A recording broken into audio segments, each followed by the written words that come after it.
বলি যে আমাদের দেশ সেরা নায়ক শাকিব খান, ওনার সাথে এক ডজন আমরা সিনেমা করেছি এবং এই সিনেমাগুলো মানুষ এত ভালোবেসেছে, সিনেমার গানগুলো এত ভালোবেসেছে এবং আমার যাত্রাটাই হয়েছে ফিল্ম ইন্ডাস্ট্রিতে ওনার হাত ধরে।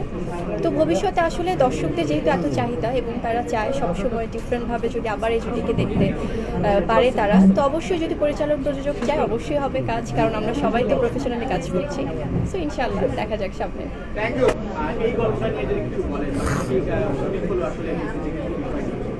এটা নিয়ে আসলে হয় কি, আমার বেশ কয়েকটা মুভির কাজ রেডি হয়ে আছে, যেগুলো হয়তো বা সামনে এক এক করে মুক্তি পাবে এবং আপনারা দেখতে পাবেন, কারণ আপনারাই তো আমার কাজগুলো দর্শকদের কাছে পৌঁছে দেন। কারণ শিল্পীদের এবং সাংবাদিকদের মধ্যে যে একটা সুন্দর মেলবন্ধন, এটা আসলে খুবই দারুণ, খুবই চমৎকার। সো আপনাদের মাধ্যমে আমার কাজগুলো পৌঁছাবে এবং সিনেমা, হ্যাঁ বেশ কিছু সিনেমা রেডি হয়ে আছে এবং নতুন যে সিনেমাটা শুটিং করছি সেটা অফিসিয়ালি যখন তাদের পক্ষ থেকে কোনো প্রেস মিট করবে তখন আমরা একদম ইন ডিটেলস বলতে পারবো যে কেমন যাচ্ছে।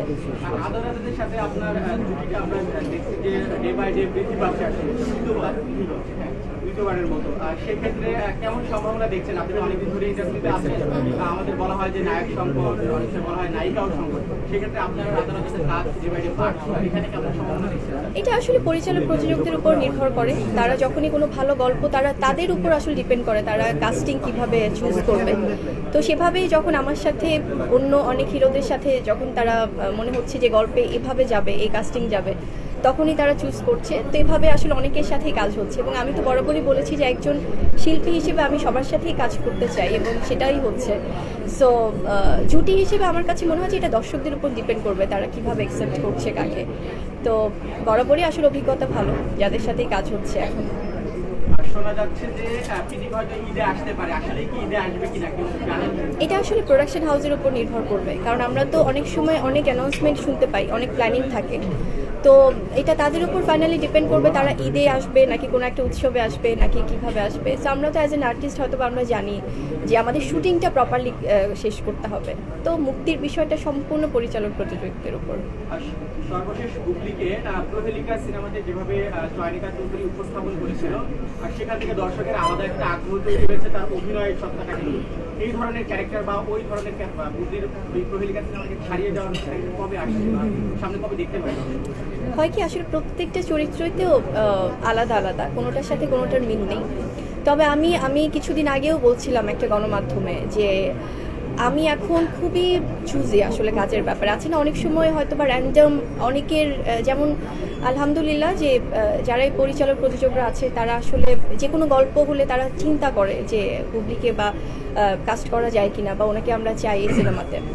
তো সেখান থেকে আমার দর্শকদের যে একটা ভালোবাসা তৈরি হয়েছে, একটা আগ্রহ তৈরি হয়েছে, একটা দায়বদ্ধতাও কাজ করে। সো আমি র্যান্ডম খুব একটা, যদি বছরে একটি দুটো কাজও করি, খুব কম কাজ করতে চাই, but that has to B qualityful. So শুধুমাত্র যে কাজ করার জন্য করছি, ইটস নট লাইক দ্যাট। আমি চাই যে 2025 মাথায় রেখে যেন দর্শকরা সেভাবেই দেখে, কারণ আমাদেরও কিছু লিমিটেশনস আছে, আমাদের একটা বাজেটের ব্যাপার আছে সব সিনেমা টিমেই। তো সেখান থেকে আমি চাই যে ভালো গল্প, ভালো একটা প্রোডাকশন টিম বা ভালো একটা সব কিছু মিলে যখন হবে তখনই কাজ করব। সো এই জন্য কিন্তু দেখা যাচ্ছে হয়তো অনেকেই বলে যে আপু পরের সিনেমা কবে পাচ্ছি, পরের ঘোষণা কবে পাচ্ছি। তো আমার মনে হয় যে আসলে ওই কোয়ান্টিটিটা না বাড়িয়ে আমি চাই কোয়ালিটি, যেটা বরাবরই আমি করে এসেছি। সো অনুরোধে ঢেকে আর আসলে চাই না যে না, অনেকেই বলছে ছোটো বোন হিসেবে আছে এই কাজটা আপু একটু করে দেন। সো এভাবে আর চাই না, আমি চাই যে কাজের ক্ষেত্রে যেন আমার দর্শকরা আশাহত না হয়, সেটাই আসলে চাচ্ছি। আপু আমার একটা প্রশ্ন আছে, দিন যাচ্ছে আপনার সৌন্দর্য বৃদ্ধি পাচ্ছে, আসলে এটা রহস্যটা কি? এই যে রহস্য হচ্ছে আমার এই ভাই ব্রাদারদের সব স্নেহ, এই মমতা। আমি বলবো যে আপনারা যেভাবে আমাকে দিনের পর দিন আগলে রেখেছেন, যেভাবে ইন্ডাস্ট্রি আমাকে সাপোর্ট দেয়, আমি আসলে চিরকৃতজ্ঞ। আমি সবার কাছে, আজকেও সবাই আছে, আমি হাত জোর করে বলছি যে আমি অসম্ভব কৃতজ্ঞ সবার কাছে, কারণ আপনারা সব সময় আমার পাশে ছিলেন, আছেন এবং যেভাবে আমাকে ভালোবাসা আর সম্মান দিচ্ছেন, সেটার জন্য মনে হয় যে এই যে রূপের রহস্যটা দিন দিন আরো বৃদ্ধি পাচ্ছে। আচ্ছা, অনেক নায়িকারা তাদের জন্মদিন খুব হঠাৎ করে পালন করে, অনুষ্ঠান করে পালন করে, আপনাকে খুব সাদামাটাভাবে উদযাপন করতে দেখা যায়।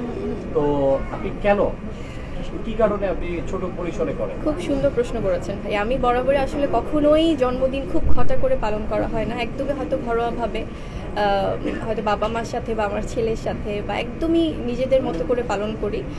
আর শুটিং ফ্লোরে থাকলে শুটিং ইউনিটে সবাই হয়তো নিজেদের মতো করে কেক কেটে সেলিব্রেট করছে। তো আমার আসলে কখনোই মানে আমার কাছে মনে হয় কি, হ্যাঁ কখনো না কখনো তো হয়তো ঘটা করে পালন করা হবে যেখানে আমি ইন্ডাস্ট্রির সবাইকে পাবো।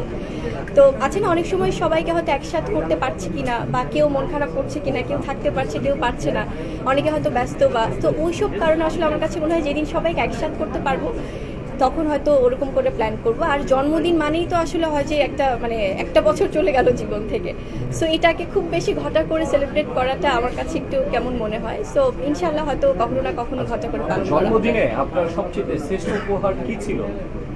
অবশ্যই আমার সন্তান শেহজাদ খান বীর, ওর শুভকামনা, কারণ ও এখন এত ছোট, বাট তারপরও যে সে নিজের মতো করে ফিলটা বোঝাতে পারে আমাকে, বা ট্রাই করে, বা তার মতো করে ইমোশনটা আমাকে বোঝাতে চায়, এটা এখন পর্যন্ত শ্রেষ্ঠ পাওয়া আমি বলবো।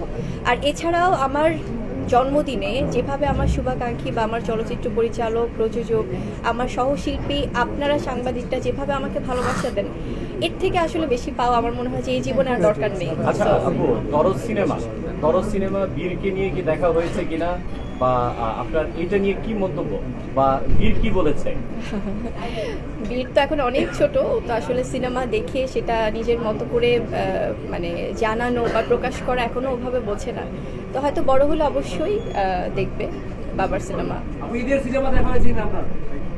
ঈদের সিনেমা তো অনেক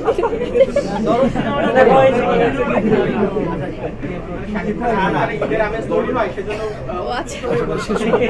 দরদ মানে শেষ মনে হয়।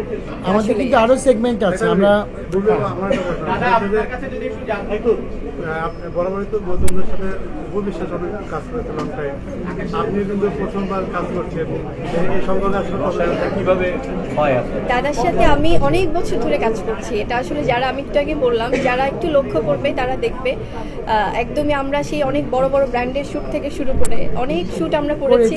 মাঝখানে আমি শুটিংয়ে ব্যস্ত ছিলাম, দাদা যেহেতু সব সেলিব্রিটিদেরকে নিয়ে কাজ করে, দাদারও ব্যস্ততা থাকে। যখনই আমাদের ব্যাটে বলে মেলে তখনই আমরা আসলে একসাথে কাজ করি, বাট অনেকদিন ধরে কাজ করছি আমরা একসাথে। দাদা এই অভিজ্ঞতাটা আসলে কেমন? বুঝি নাই পাশে বলতে করে কার সাথে যুক্ত হয়েছেন? একটি বলারে আমরা আবদ্ধ দেখেছিলাম, একজনের সাথে দেখেছিলাম, সেক্ষেত্রে আবার আমি ভাই কোরিওগ্রাফার। ওকে, নো আমি একজন কোরিওগ্রাফার। আমি সবাইকে নিয়ে কাজ করব। আমার ডান হাতও আমার, বাম হাতও আমার সবার সাথে সুন্দর সম্পর্ক আছে, থাকবে। আর বেসিক্যালি আপনারা যেটা জানতে চান সেটা আমি বলবো, সে আছে, থাকবে সবসময়।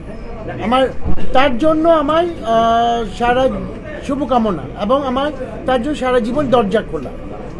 এই তো, আর কিছুই না। Thank you so much. Thank you. না আমার ফ্যামিলি কাজ আছে, আরো শো আছে। তাহলে আমরা যদি এখন কথা বলি, শো হবে, আরো প্রোগ্রাম আছে, র‍্যাম্প আছে, আপনারা একটু জায়গা দেন। লাস্ট প্রশ্ন,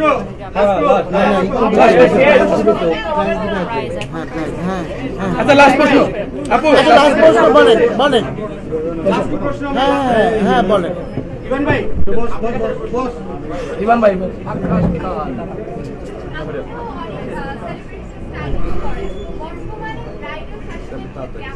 জিনিসটাকে বেশি গুরুত্ব দেয়।